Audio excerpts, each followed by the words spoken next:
నీ వద్దకు వస్తున్న అదృష్టాన్ని అందిపుచ్చుకోమని పలు సందర్భాలలో నీకు ఎన్నో అవకాశాలను చూపించాను. నీ ముందుకు వచ్చిన అవకాశాలను ఏమాత్రం వదులుకోవద్దని ఎన్నో హెచ్చరికలను కూడా చేశాను. వెతుక్కుంటూ వచ్చిన అదృష్టాన్ని కాలదన్నుకోవద్దు అన్న సంకేతాలను నీ ముందు వ్యక్తపరిచాను. కానీ నీవు నా మాట ఏదీ పట్టించుకోలేదు. అదృష్టమనేది ప్రతిసారి నిన్ను వెతుక్కుంటూ తలుపు తట్టదు. దానికి కాలం అనుకూలించి తగిన సమయం వచ్చినప్పుడే నీ వద్దకు వస్తుంది. అలాంటి సమయం వచ్చినప్పుడు ఎంతో అప్రమత్తంతో ఉండి అదృష్టాన్ని అందిపుచ్చుకోవాలి. ఇప్పుడు కూడా నిన్ను అదృష్టం వరించే సమయం నీ ముందుకు వచ్చింది. కాలం కలిసి వచ్చింది. నీవు కోరుకున్నది, నీకు కావలసినది నీ చేతిలో పెడుతుంది.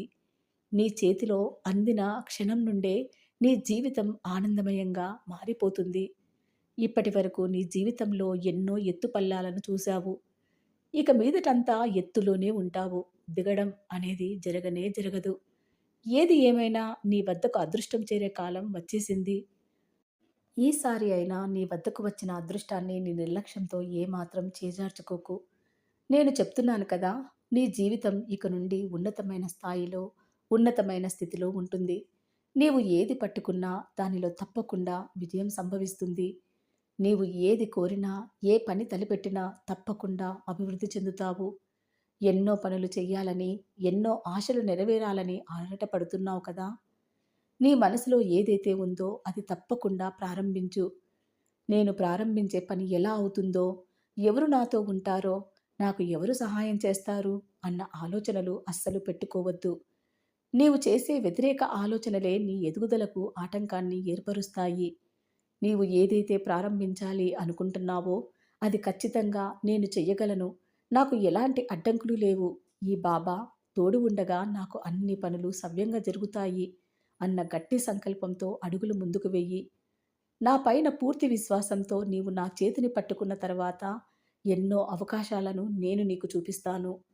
నీ అభివృద్ధి కోసం నీకంటే ముందుగా నేనే అడుగులు వేస్తాను. నీ చుట్టూ ఉన్న అడ్డంకులను తొలగించి అభివృద్ధి వైపు నేను నడిపిస్తాను. నీతో ఎవరూ కలిసి రారని, నీకు ఎవరూ తోడు లేరని ఎప్పటికీ బాధపడకు. ఎందుకంటే నీకు తోడుగా, నీ నీడగా ఎప్పటికీ నీ వెంటే నేను ఉన్నాను కాబట్టి. నీలో సంకల్ప బలం గట్టిగా ఉన్నప్పుడు నువ్వు ఏదైనా సాధించగలవు. బాబా, నా వద్ద తక్కువ మొత్తం ఉంది కదా, నేను ఎలా అడుగు ముందుకు వేయగలను అన్న ఆలోచన పెట్టుకోవద్దు.